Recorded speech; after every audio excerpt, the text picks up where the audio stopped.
नमस्कार दोस्तों, मेरा नाम है अम्बेडकर और आपका स्वागत है हमारे प्यारे चैनल अम्बेडकर सिंघानिया पर। दोस्तों, आप लोगों को बता दें कि गणतंत्रता दिवस की थीम वंदे मातरम परेड में निकाली गई 30 झांकियां। सेना की नई भैरव बटालियन भी शामिल होगी। इस बार राफेल सुखोई के साथ तेजस नहीं होगा। कर्तव्य पथ पर मुख्य परेड की रिहर्सल चल रही है। इसमें सेना की टुकड़ियां भी शामिल है। 26 जनवरी को भारत 77वां गणतंत्रता दिवस मनाने जा रहा है। इस बार मुख्य परेड की थीम वंदे मातरम पर रखी गई है। परेड के दौरान कर्तव्य पथ पर 30 झांकियां निकलेंगी, जो स्वतंत्रता का मंत्र, वंदे मातरम, समृद्धि का मंत्र, आत्मनिर्भर भारत थीम पर आधारित होगी। कर्तव्य पथ पर एनक्लोजर के बैकग्राउंड में वंदे मातरम की लाइंस वाली पुरानी पेंटिंग बनाई जाएगी। मेन स्टेज पर फूलों से वंदे मातरम के रचयिता बंकिम चंद्र चटर्जी के श्रद्धांजलि दी जाएगी।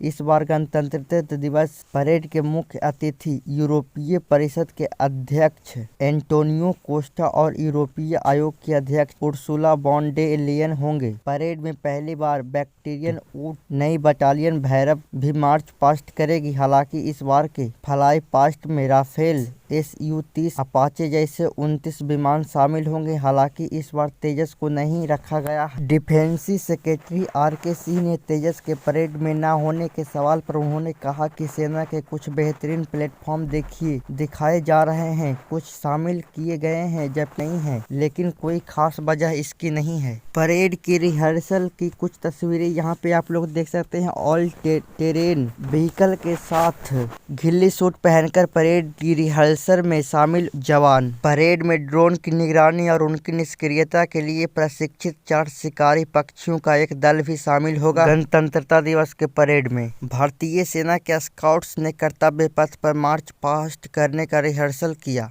आप लोगों को बताते कि गणतंत्रता दिवस परेड में इस बार नया क्या क्या देखने को मिलेगा। गणतंत्र पत्रों पर वंदे मातरम की 150वीं वर्षगांठ का लोगो होगा। परेड खत्म होने पर वंदे मातरम की थीम वाले बैनर के साथ गुब्बारे को हवा में छोड़ा जाएगा। पारंपरिक प्रथा से हटाकर परेड स्थल पर एनक्लोजर के लिए इस्तेमाल किए जाने वाले VIP और अन्य लेवल का इस्तेमाल नहीं किया जाएगा।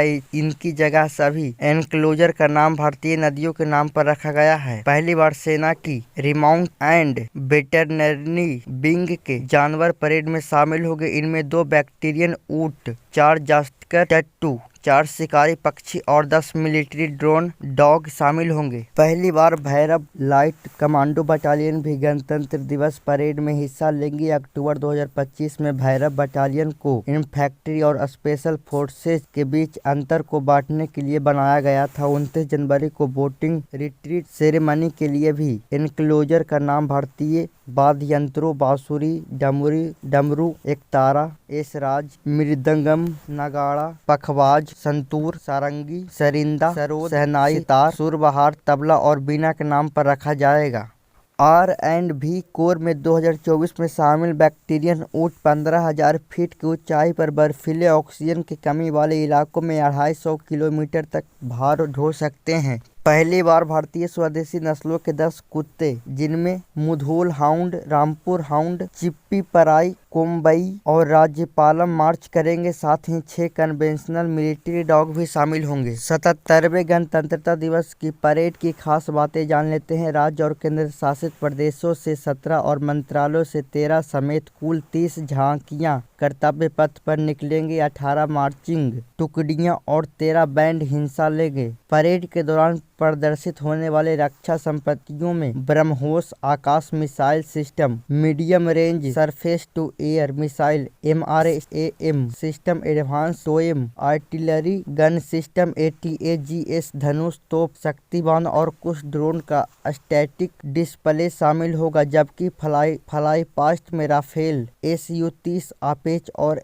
LCH हेलीकॉप्टर जैसे विमान शामिल होंगे। हालांकि इनमें तेजस को नहीं रखा गया है। संस्कृति मंत्रालय की वंदे मातरम एक राष्ट्र की आत्मा की पुकार झांकी केंद्रीय थीम का मुख्य आकर्षण होगी, जबकि सैन्य मामलों का विभाग ऑपरेशन सिंदूर पर एक त्रिसेवा झांकी पेश करेगा, जो एकजुटता को प्रतीक है। झांकिया के साथ लगभग 2500 कलाकार सांस्कृतिक प्रदर्शन भी करेंगे। इसके अलावा अलग अलग बैकग्राउंड के लगभग 10,000 खास मेहमानों को परेड के लिए आमंत्रित किया गया है। फेज्ड बैटल एरे परफॉर्मेंस में दिखेंगे जवान। इस साल निर्धारित एक नए परफॉर्मेंट में सेना के जवान कर्तव्य पथ पर एक फ्रेज बैटल एरे फॉर्मेशन में आगे बढ़ेंगे। इसका मतलब है कि वे सेरेमोनियल बुलेवार्ड पर उसी फॉर्मेशन में आगे बढ़ेंगे जैसे कि वे किसी लड़ाई के हालात में करते थे, जिसकी शुरुआत टोही दस्ते से होगी, जिसके बाद लॉजिस्टिक्स जैसी दूसरी मिलिट्री यूनिट्स और इन प्लेटफॉर्म के साथ मौजूद जवान होंगे जो बैटल गियर पहने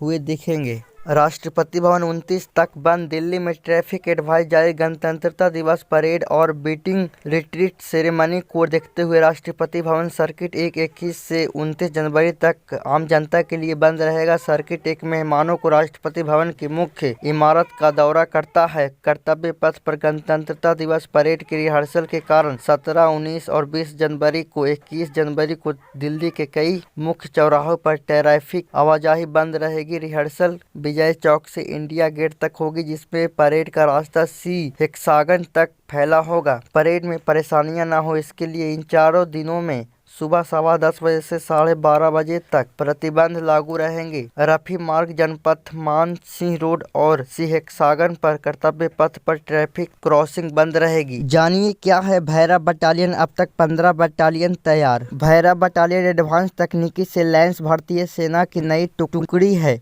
2025 में अपनी उत्तरी और पश्चिमी सीमाओं की रक्षा के लिए 3 नई टुकड़ियां का गठन किया गया था। इनके नाम थे रुद्र ब्रिगेड, दिव्यशास्त्र बैटरी और भैरव बटालियन। भैरव बटालियन की हर बटालियन में लगभग 250 सैनिक होते हैं। ये सैनिक सेना की इन्फेंट्री, आर्टिलरी, एयर डिफेंस और अन्य सहयोगी टुकड़ियों के सैन्य कर्मी होते हैं। अभी भैरव सेना की लगभग 15 बटालियन तैयार हो चुके हैं। इनमें राजस्थान, जम्मू, लद्दाख और पूर्वोत्तर भारत के संवेदनशील क्षेत्रों में तैनात किया जाता है। तो दोस्तों आज के लिए बस इतना ही। धन्यवाद।